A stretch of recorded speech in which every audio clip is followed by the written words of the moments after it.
महाभारत एक महान भारतीय महाकाव्य है जिसे वेद व्यास ने रचा था। यह केवल युद्ध की कहानी नहीं बल्कि धर्म, नीति, राजनीति और मानव भावनाओं का गूढ़ चित्रण है। इसका केंद्र बिंदु कौरवों और पांडवों के बीच का युद्ध है जो कुरुक्षेत्र में लड़ा गया था।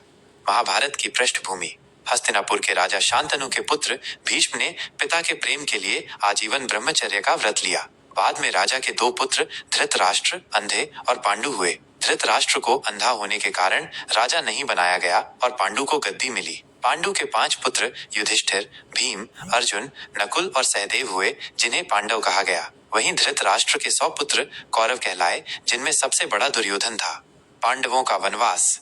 पांडवों और कौरवों के बीच बचपन से ही शत्रुता रही। एक बार जब पांडवों ने लाक्षागृह से बचकर जंगल में जीवन बिताया और फिर लौटे, तब उन्हें खांडवप्रस्थ नामक एक उजाड़ भूमि दी गई जिसे उन्होंने इंद्रप्रस्थ नामक सुंदर नगर में बदल दिया।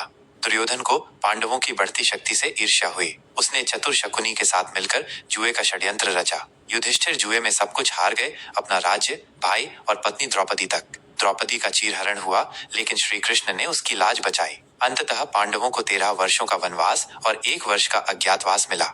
कुरुक्षेत्र युद्ध और भगवत गीता। अज्ञातवास के बाद पांडवों ने अपना राज्य मांगा, परंतु दुर्योधन ने इनकार कर दिया। तब युद्ध अनिवार्य हो गया। महाभारत का युद्ध कुरुक्षेत्र में 18 दिनों तक चला।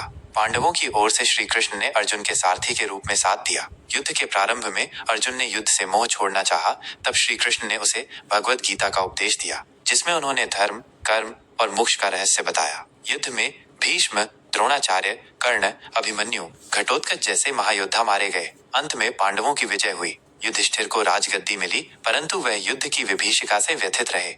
पांडवों का स्वर्गारोहण। कुछ वर्षों तक राज्य चलाने के बाद पांडवों ने स्वर्गारोहण की यात्रा की और एक एक कर सभी स्वर्ग को प्राप्त हुए। केवल युधिष्ठिर ही जीवित शरीर से स्वर्ग पहुंचे, क्योंकि वे सत्य और धर्म के प्रतीक थे। महाभारत का महत्व। महाभारत केवल युद्ध का ग्रंथ नहीं है, यह जीवन की हर परिस्थिति में धर्म और नीति की समझ देता है। ये बताता है कि मोह, लोभ और ईर्ष्या कैसे विनाश का कारण बनते हैं और सत्य, धैर्य और धर्म ही अंत में विजयी होते हैं।